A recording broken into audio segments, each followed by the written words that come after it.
The Grand Conclave Chamber was older than most civilizations that still had names, and it sat at the heart of a space station called Axis Eternum, like a throne room carved from the ribs of a dead star. 12 species ruled the galaxy from that chamber, and they had done so for 14,000 years without interruption, without challenge, and without apology. They called themselves the Galactic Ruling Council, and every spacefaring race that had ever crawled out of its home system had eventually bent the knee to them, some willingly, some after wars that burned entire star clusters into graveyards. So when the youngest species in the galaxy received an invitation to sit at that ancient table, the council expected what they always expected: gratitude, submission, and silence. Ambassador Elara Voss was not built for any of those things. She stepped off the shuttle onto the polished deck of Axis Eternum, with her back straight and her expression calm, flanked by a small delegation of 6, 3 diplomats, 2 translators, and a military aide who moved like a shadow and said nothing. The station guards, towering Zal soldiers covered in dark green scales, looked down at the humans with something between amusement and pity. Voss did not flinch, did not hurry, and did not lower her eyes. She had spent 20 years mediating the worst conflicts Earth had ever produced before the stars opened up, and she had learned long ago that the first person to look away in a negotiation was the first person to lose. The Zal guards escorted them through corridors lined with the banners of the 12 ruling species, ancient symbols of dominance woven into fabric that shimmered with living light. There were no human banners, not yet. The Grand Conclave Chamber itself was a vast circular room with a domed ceiling that displayed a real-time map of the galaxy, every claimed system glowing in the color of its ruling species. Human space, 38 systems scattered along the Orion Arm, glowed in a faint, almost apologetic blue. Overlord Tyvan Kal sat at the head of the curved table, his scaled fingers steepled beneath his chin, his amber eyes tracking every step Voss took across the floor. He was the ruler of the Jail Dominion, the oldest and most powerful member of the Council, and he had overseen the absorption of 11 species into the Galactic Order during his reign alone. To him, humans were just the 12th. "Ambassador Voss," he said, his voice deep and resonant in a way that filled the chamber without effort. "Humanity is honored to be here, I trust." Voss took her seat, the smallest chair at the table, positioned slightly lower than the rest, a detail she noticed immediately and filed away without comment. "We are grateful for the invitation, Overlord Kal," she said, and her voice was warm and steady and perfectly controlled. "Looks forward to productive discussions." Kal smiled, and it was the kind of smile that had never once meant anything good. The negotiations began, and within the first session, Voss understood exactly what was happening. The Council called it an integration framework, a set of agreements that would grant humanity a provisional seat on the Council in exchange for certain concessions. The concessions were these: humanity would share its adaptive FTL drive technology with the Council. Humanity would submit its self-evolving AI networks to GRC regulatory oversight. Humanity would cap its expansion at 12 systems and surrender the remaining 26 colonies to Council Protectorate governance. And humanity would reduce its combined military fleet by 60% within 2 galactic standard years. In return, humanity would receive trade access to Council markets, protection under the GRC Mutual Defense Pact, and the right to send a non-voting observer to Council sessions. It was not a negotiation. It was a leash wrapped in silk. Voss read every line of the framework twice, asked 17 clarifying questions that the Council clearly did not expect, and requested a recess to consult with Earth. Kal granted it with a wave of his hand, the way someone might grant a child permission to use the bathroom. During the recess, Voss gathered her team in their assigned quarters, a set of rooms that were comfortable but almost certainly monitored, and laid it all out in plain language. They want our technology, our territory, and our teeth, she said quietly. And in exchange they are offering us the privilege of watching them make decisions about our future. Her military aide, a tall woman named Captain Diakar, leaned against the wall with her arms crossed and said nothing, but her jaw was tight. We expected this, said Voss. This is what they do to every younger species. Valesi, the Neth, the Omorai, and 100 others before them. The only difference is that most of those species did not realize what was happening until it was too late. And we do, said Carr. We do, said Voss. She returned to the negotiation table the next day, and the day after that, and the day after that. For 3 full diplomatic cycles, 26 standard days, Voss played the game with surgical precision. She asked for amendments, she proposed counterterms, she requested additional data, she complimented the council on their thoroughness, and she never once raised her voice or showed frustration. The council mistook her patience for weakness. They mistook her politeness for submission. They mistook her questions for confusion. Behind closed doors, Overlord Kahl told his advisors that the humans were exactly as he had predicted.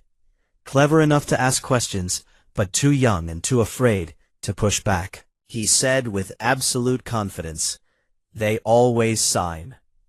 On the 19th day of negotiations, Councillor Irith San requested a private meeting with Voss.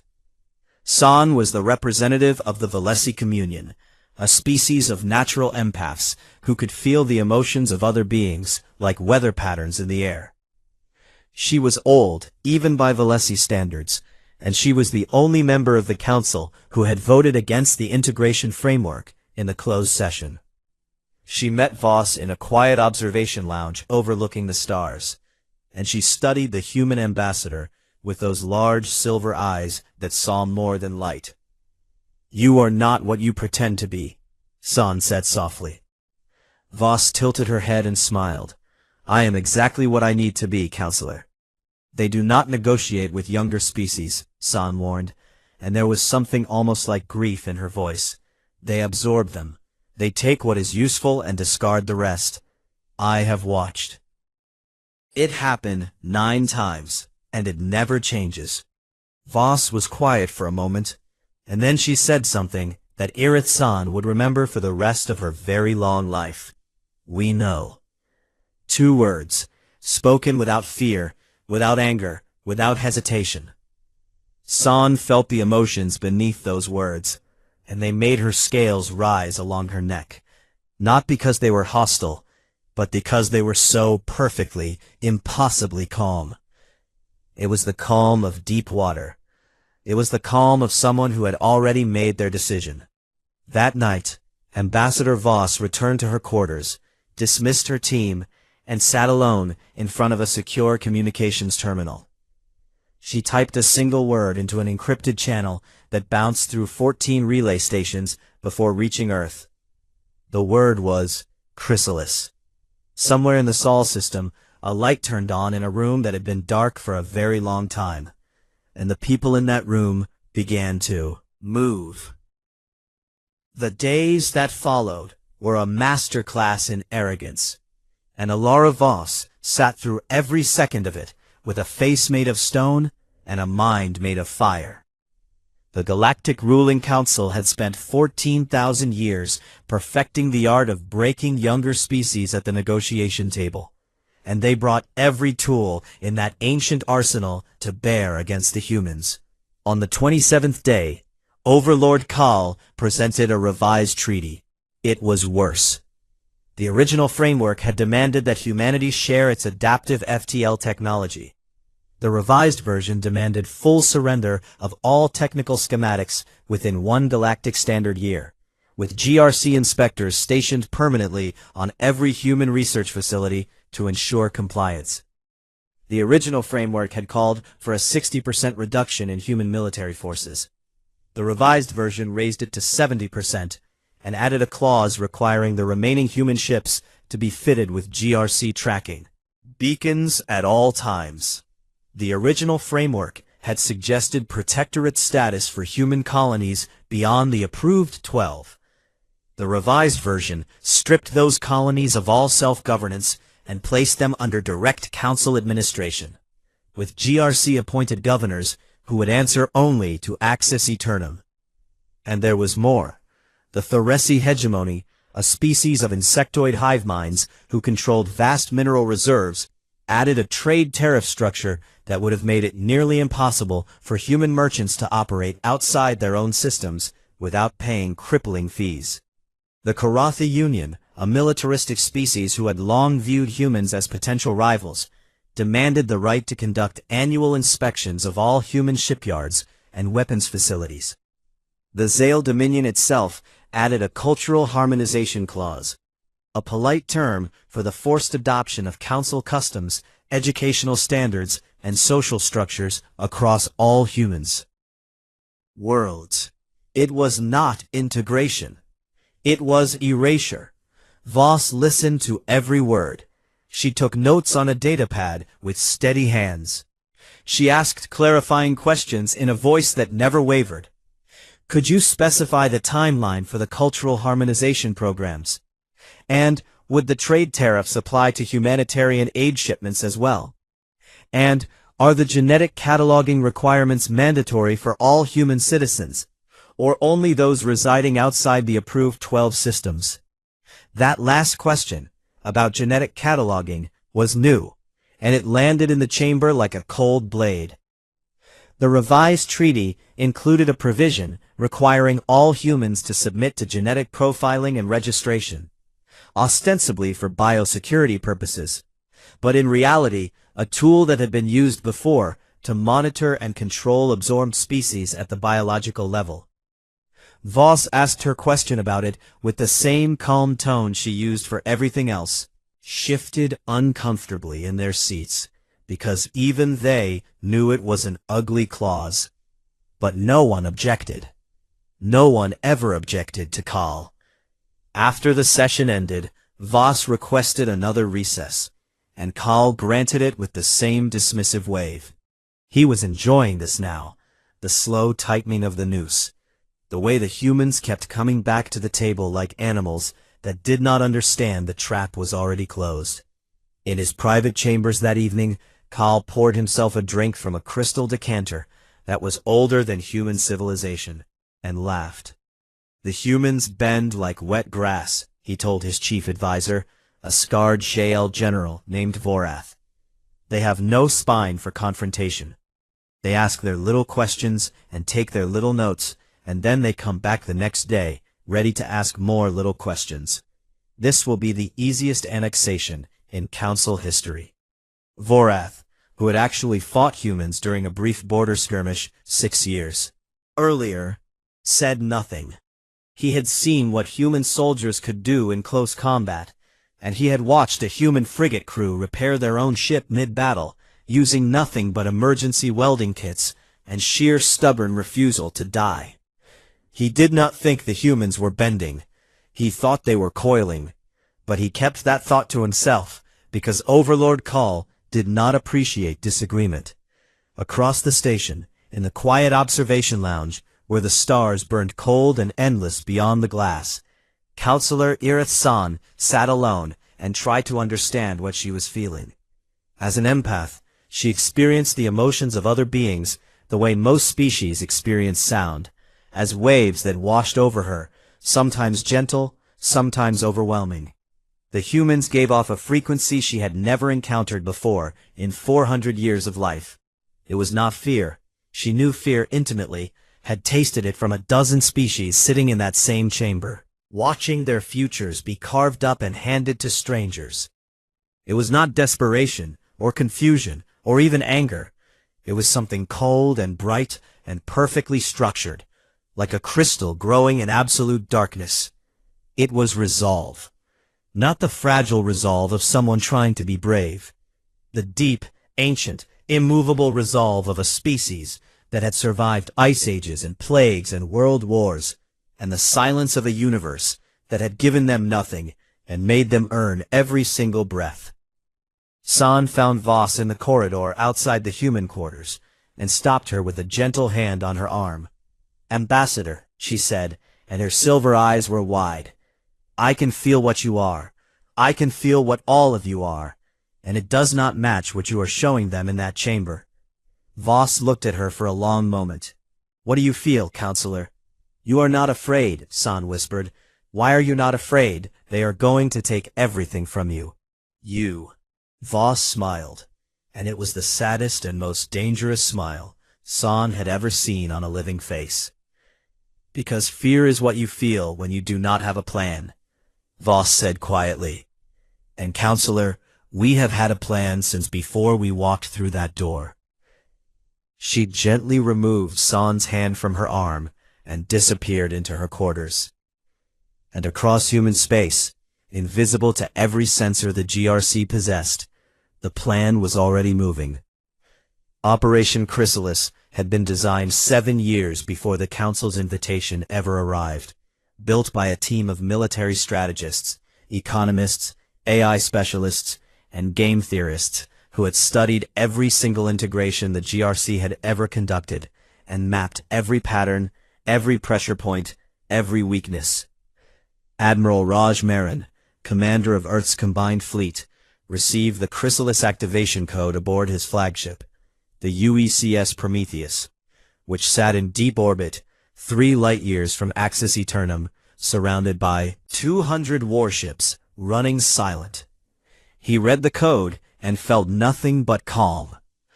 Begin fleet repositioning, he told his operations officer. Phase 2. All carriers to dispersal coordinates. All supply ships to deep cache stations. All sensor platforms to blackout-ready status. Timeline, Admiral. We move when the ambassador walks, not 1 second before. Across 38 human systems, the machinery of a civilization quietly shifted into a new gear. Trade convoys rerouted away from GRC shipping lanes and onto hidden pathways that human explorers had mapped decades ago and never shared with anyone. Deep space manufacturing stations, facilities that the GRC did not even know existed because they were built inside hollowed-out asteroids in systems that appeared empty on every galactic chart, went dark to outside sensors and began producing at wartime capacity. Diplomatic backchannels opened with 3 non-council species who had long resented the GRC's dominance: the Drati Pact, the Omori Collective, and the Neth Sovereignty. And quiet agreements were reached in conversations that left no records. And Oracle, the human AI network that the Council so desperately wanted to control, began running 14 million strategic simulations, modeling every possible response the GRC might have to what was about to happen, and preparing countermeasures for each one. The final negotiation session was scheduled for the following day. That night, Voss stood alone in front of the viewport in her quarters and watched the stars. The same stars that her ancestors had looked up at from caves and fields and rooftops and wondered if anyone was out there. Someone was out there, and they wanted to put humanity in a cage. She thought about all the times in human history when someone had tried to put her species in a cage, and she thought about how every single one of those cages had eventually been broken open from the inside. Her aide knocked on the door and handed her a datapad. She read it, and the words on the screen were the final confirmation she had been waiting for. Every piece was in place, every ship was in position, every system was ready. She closed her eyes and whispered 2 words that carried the weight of an entire species behind them. The morning of the final session, the Grand Conclave Chamber was full in a way it had not been for decades. Every ruling species had sent not just their council representative, but their full senior delegations, advisors, military attachés, economic ministers, intelligence chiefs, because word had spread through the corridors of Axis Eternum that today was the day the humans would sign. It was supposed to be a ceremony. The great circular table gleamed under the light of the galaxy map overhead, and the banners of the 12 ruling species hung like the flags of gods who had never learned humility. Overlord Tyvan Kal arrived last as he always did, because power meant making others wait. He took his seat at the head of the table and surveyed the chamber with the satisfaction of a predator who could already taste the kill. The human delegation entered quietly. Ambassador Alara Voss walked at the front, wearing the same simple dark suit she had worn every day of the negotiations, her expression composed, her hands empty. Behind her came her 6 team members, and they moved with a synchronization that might have seemed rehearsed to anyone paying close enough attention. No one was paying close enough attention. Counselor Irith San watched Voss take her seat, that deliberately lower, deliberately smaller chair, and felt something change in the room like a pressure shift before a storm. The emotions coming from the human delegation were different today. For 26 days, San had felt their controlled calm, their disciplined patience, their carefully managed composure. Today she felt something new beneath all of that. It was quiet, and it was vast, and it was the emotional equivalent of a drawn blade. Kahl opened the session with a speech about the historic nature of this moment, how humanity was joining a tradition that stretched back 14 millennia, how the galaxy was stronger when its species worked together under wise guidance, how Earth's children would find safety and prosperity within the embrace of the Council. He spoke for 12 minutes, and every word was designed to make submission sound like a gift.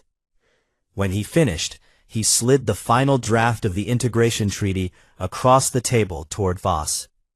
The document was heavy. 300 pages of legal language that amounted to the complete surrender of human sovereignty, wrapped in enough diplomatic phrasing to choke a star. Kahl smiled his ancient, confident smile and said, "We trust humanity will see the wisdom in cooperation." Voss looked down at the treaty. She did not pick it up. She did not open it. She stood. The motion was so simple and so unexpected that it took the entire chamber a full 3 seconds to process it. 3 seconds of absolute silence, in which every pair of alien eyes in that room turned to the small human woman who was now the only person standing in a room full of seated rollers. Kahl's smile did not disappear, but it froze, becoming something hard and uncertain on his face. "Ambassador," he said, and there was the faintest edge in his voice, "the treaty requires your signature." Voss looked at him, and her eyes were clear and steady, and held a depth that had nothing to do with her age and everything to do with the species that had made her. "Earth declines," she said. The words hit the chamber like a physical force. Somewhere behind Kahl, an advisor dropped a datapad, and the clatter of it hitting the floor was the loudest sound in the universe. No species had ever refused a GRC integration treaty. Not once. Not in 14,000 years of galactic civilization. The Valesi had signed under economic pressure. The Neth had signed after a blockade. The Omorid had signed when their homeworld was threatened. And 100 others had signed because they believed they had no choice. Every single one of them had signed. And now a species that had been walking among the stars for barely 2 centuries was standing in the most powerful room in the galaxy and saying no. Kahl leaned forward, and his amber eyes narrowed to slits. "Repeat that," he said, and it was not a request. Voss did not blink. "We have listened to your terms for 26 days, she said, and her voice carried across the chamber with a clarity that reached every corner. "We gave you every opportunity to negotiate in good faith. You did not. You offered us subjugation dressed in diplomatic language. You demanded our technology, our territory, our military, our genetic information, and our future. And in exchange you offered us the privilege of silence." She paused, and the pause was more eloquent than any words could have been. "So we decline, all of it."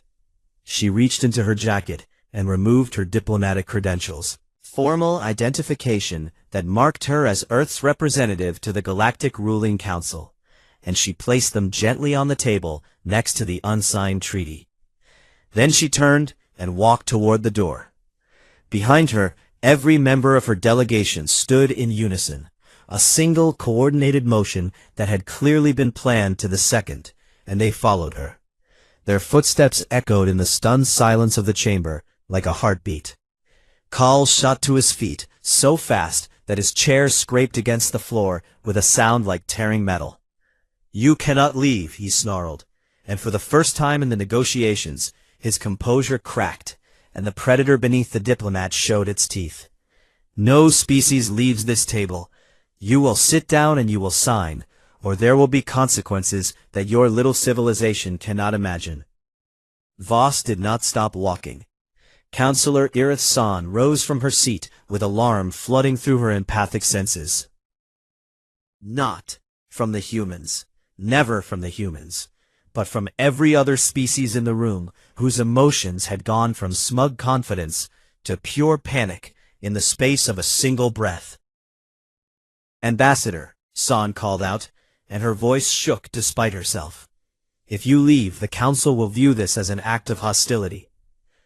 Voss stopped at the threshold. She turned, and she looked not at San, but directly at Kal, meeting those amber predator eyes with her own steady brown ones.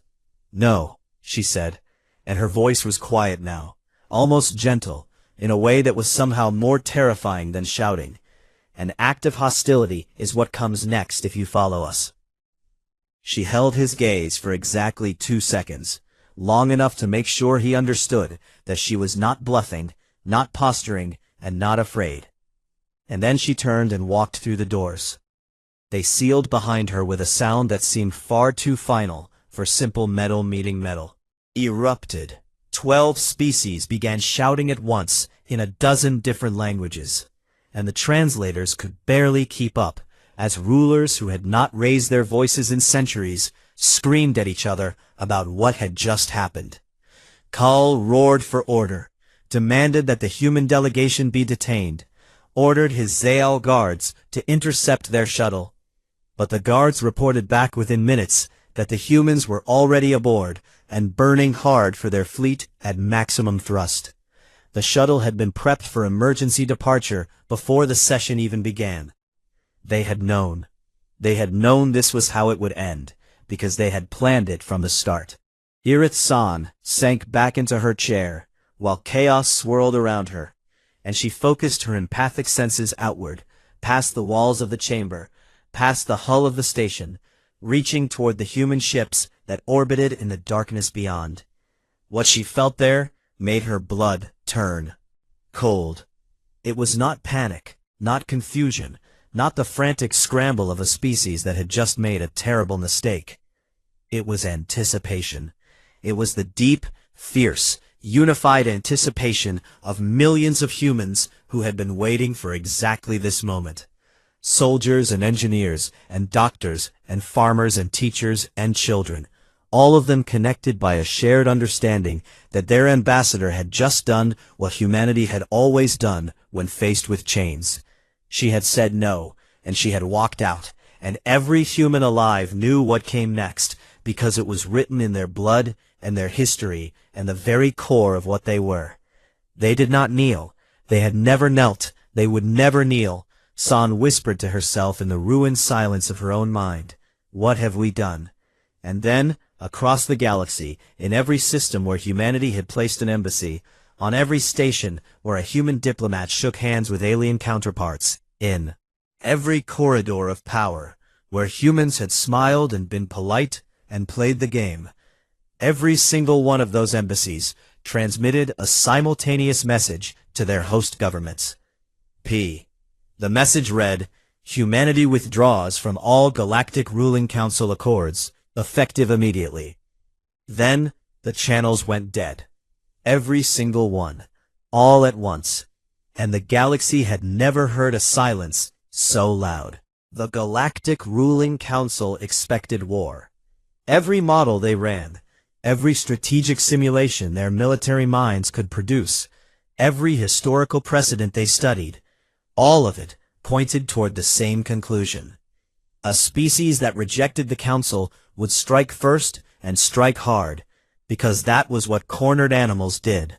They were not ready for what actually happened. Nothing.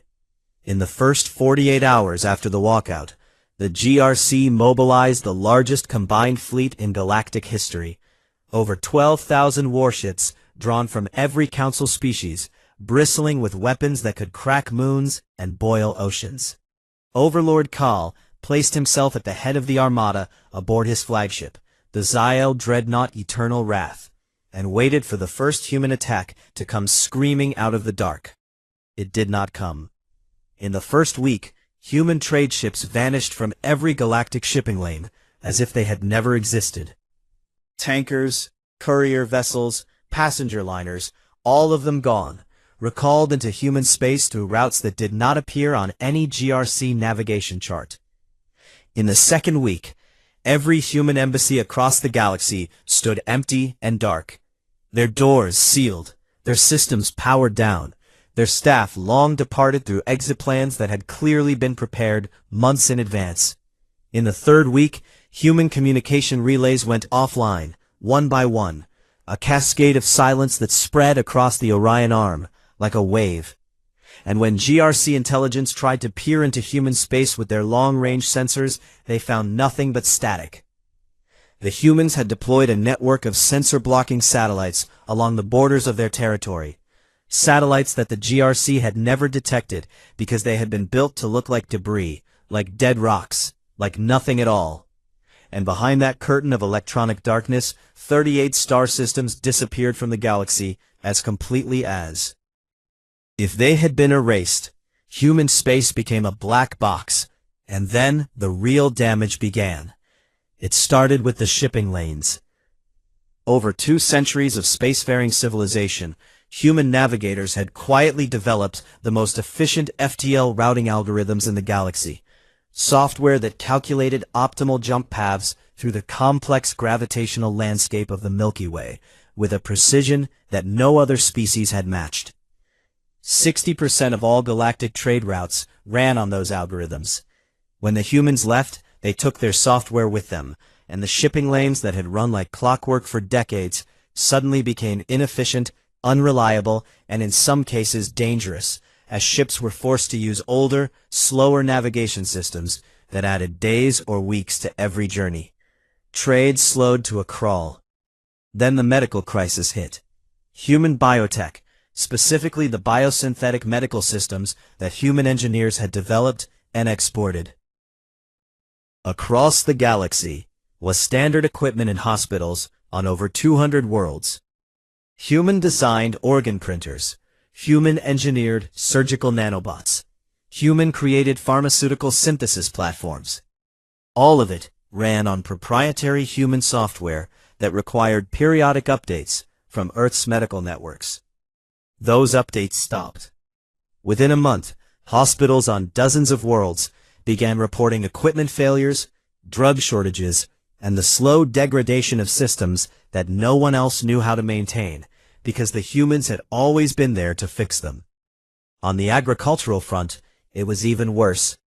3 council homeworlds, including the Karathi Union's primary breadbasket planet, had been saved from catastrophic famine in the previous century by human agricultural scientists, who introduced advanced crop engineering techniques that tripled yields and stabilized ecosystems that were on the verge of collapse. Those systems required ongoing maintenance, seasonal recalibration, and access to genetic databases that existed only on human servers. The servers were dark.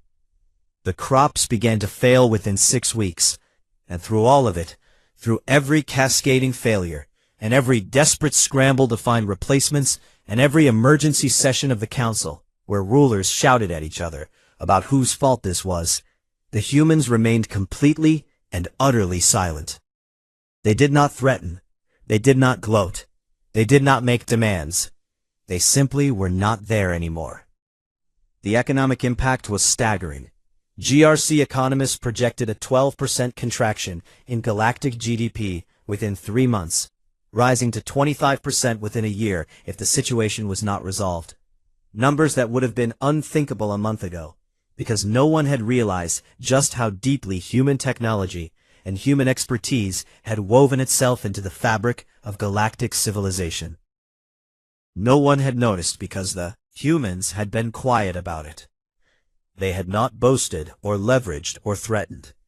They had simply shown up, done excellent work, solved problems that needed solving, and made themselves so useful that removing them was like pulling a load-bearing wall out of a building. The building was still standing, but cracks were spreading in every direction. And then the defections began. The Drathi Pact, a coalition of 3 reptilian species who had chafed under GRC taxation for centuries, formally announced their withdrawal from the Council and declared themselves neutral in any conflict between the GRC and humanity.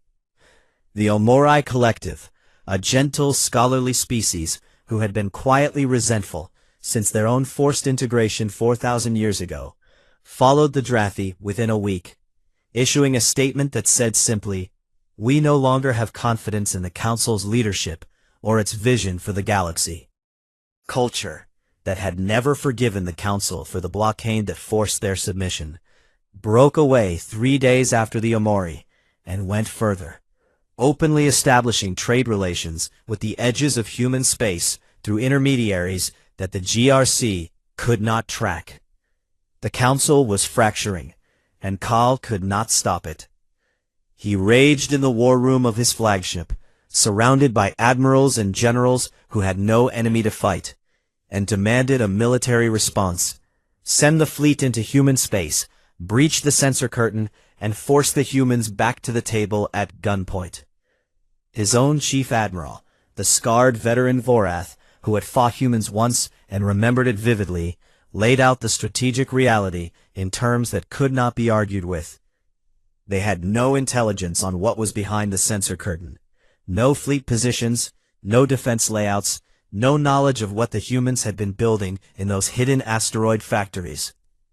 Their navigation systems were degrading without human algorithms, which meant a fleet action across multiple star systems would be a logistical catastrophe. And Oracle, the human AI network, was already conducting electronic warfare, feeding false data into GRC sensor networks across the galaxy, creating phantom fleet signatures that forced the Council to spread its forces thin, chasing ghosts.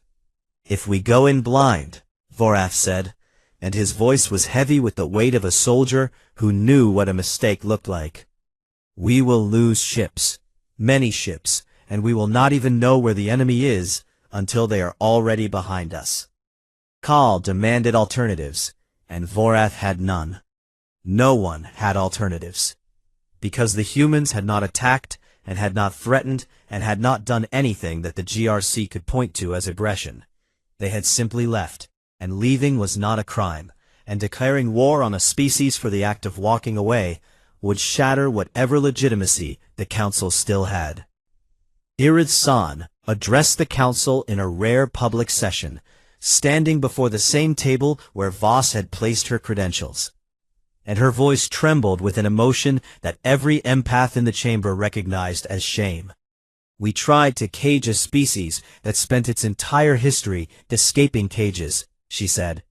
"We did not offer them partnership, we demanded surrender.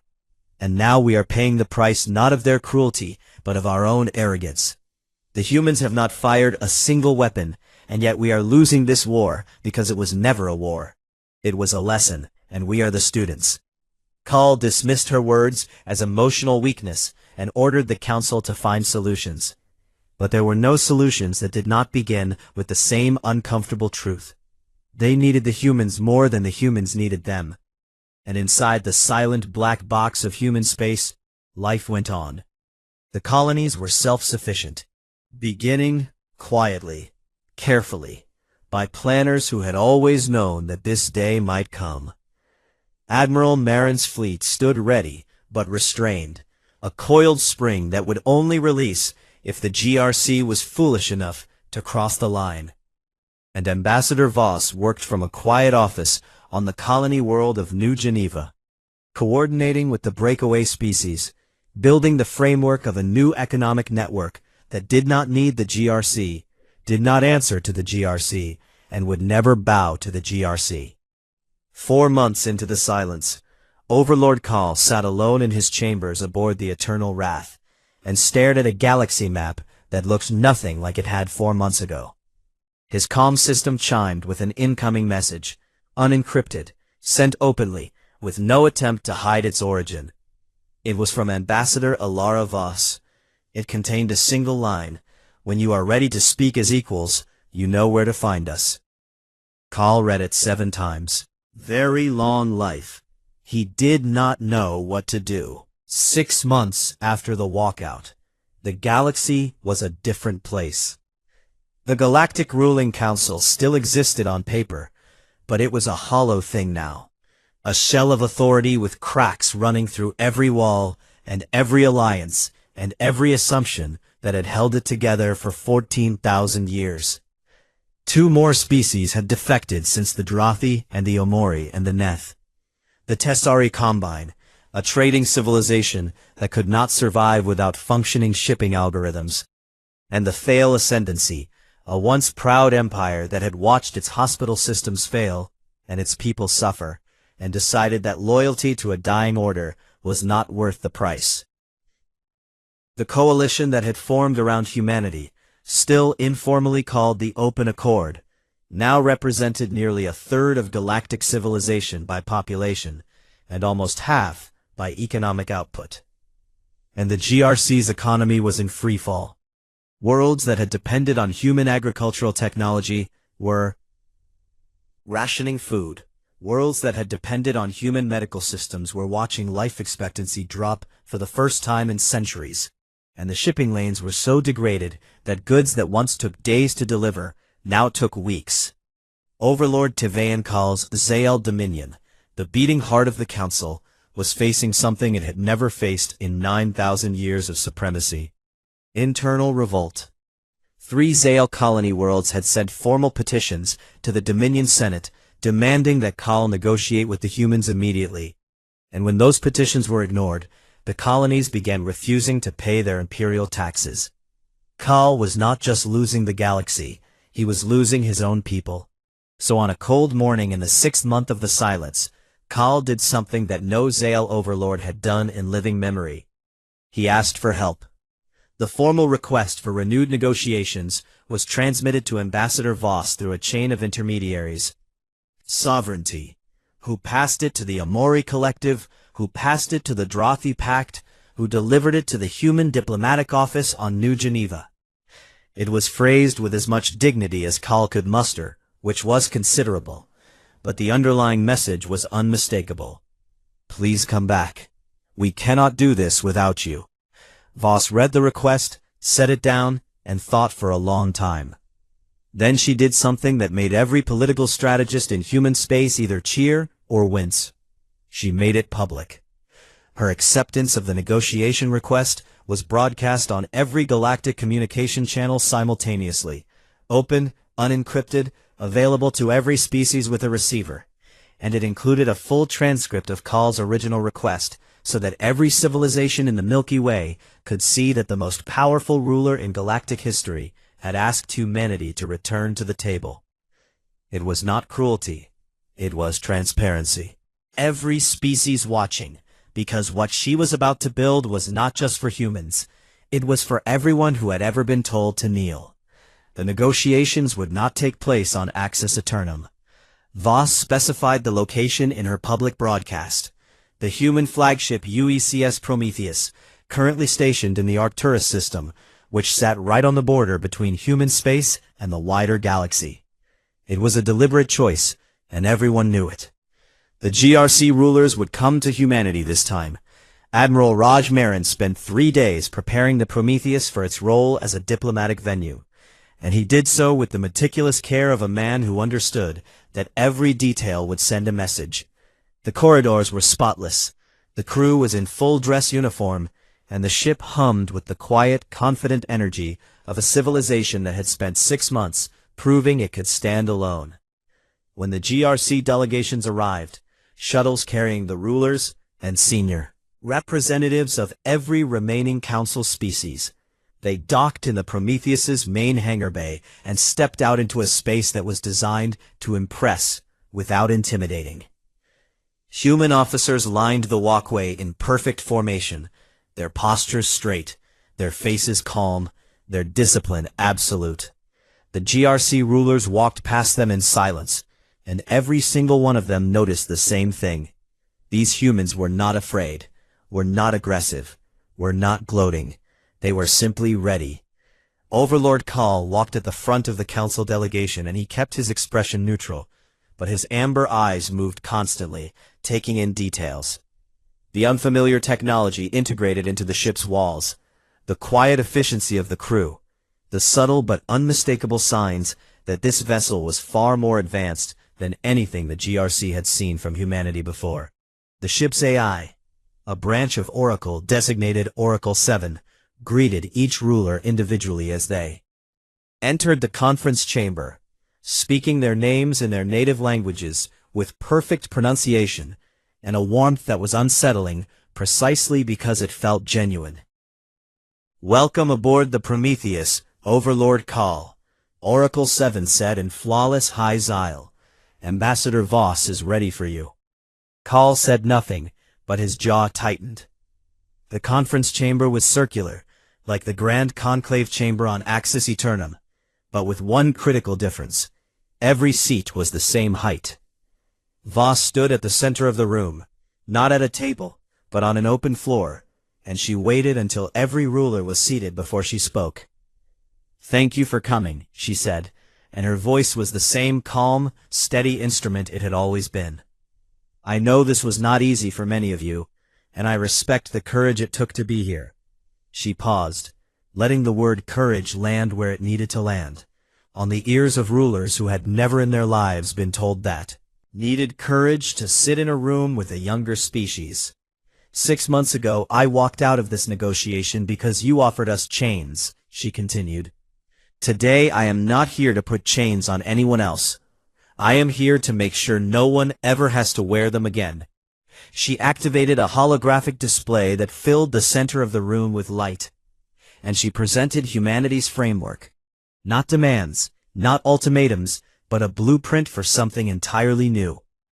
The first principle was sovereignty. No species surrenders its right to self-governance, ever, under any circumstances, for any reason. The second principle was mutual exchange. Technology, knowledge, and resources are shared through voluntary agreements between willing partners, never coerced, never demanded, never stolen. The third principle was the dissolution of the Galactic Ruling Council, and its replacement with a new body called the Galactic Open Forum. Regardless of how old or how young, how powerful or how small, holds an equal vote and an equal voice. The fourth principle was arbitration. Military disputes between species are resolved through binding mediation conducted by a neutral panel, not through threats of annexation or forced integration. The fifth and final principle was collective accountability. Any species that attempts to forcibly integrate, absorb, or subjugate another species faces immediate and unified economic and military sanctions from the entire forum. It was not a treaty that benefited humanity at the expense of others.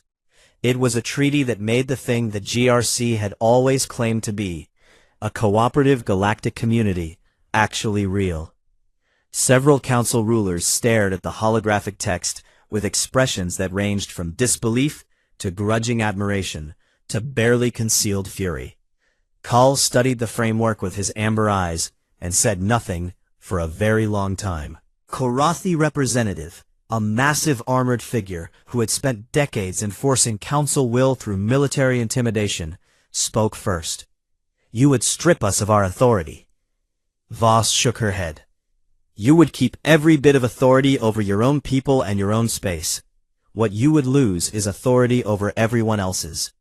The Tharesi hegemony's hive mind representative buzzed with agitation and asked through their translator, "What guarantee do we have that humanity will not use its position to dominate the forum?" "The same guarantee every other species has," Voss said. "One vote, same as everyone else. No vetoes, no permanent seats, no special privileges, including for us." Silence stretched across the chamber. Irit San was the first to stand.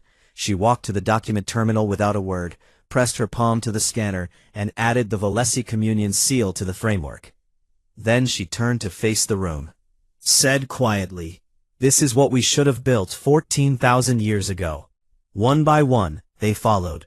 The Drothi, the Omori, the Neth, the Tessari, the Fail, the species that had already broken from the council, signed quickly, with relief visible on their faces. The remaining council species signed slowly, reluctantly, with the painful awareness that the universe they had controlled was ending, and something new was being born in its place. Kal was the last. He sat in his chair for a long time after everyone else had signed, his ancient eyes fixed on Voss with an expression that was impossible to read.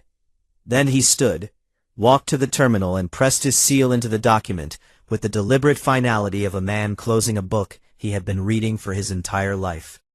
He looked at Voss. "Did you plan all of this from the beginning?" he asked, and his voice was stripped of arrogance for the first time, leaving something raw and almost honest underneath. Voss met his gaze and held it. "We planned for every outcome," she said. "We just hoped it would be this one." Kal held her eyes for a moment longer, then turned and walked out of the chamber without another word. The Galactic Open Forum held its first session 3 weeks later, and when the roll was called, 37 species answered, the largest cooperative body in galactic history, built not on conquest, but on the simple, radical idea that no one gets to tell anyone else who they are.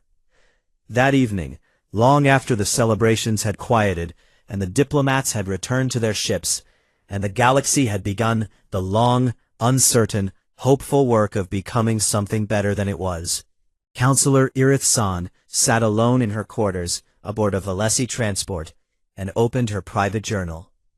She stared at the blank page for a long time, feeling the echoes of the day's emotions slowly fading, like music after the last note, and then I have lived for 400 years and watched empires rise and fall. I have studied 1,000 species and learned their hearts and their fears and their dreams. I have never been afraid of a species before. I am not afraid of the humans because of their ships or their weapons or their impossible AI.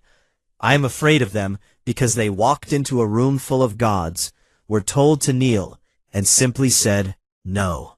And then they waited, calmly, patiently, without cruelty and without surrender, for the gods to realize they were the ones who should have been listening.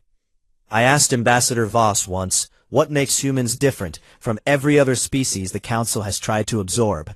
She thought about it for a moment, and then she said something I will carry with me for whatever centuries I have left. She said, we are not different. Every species wants to be free.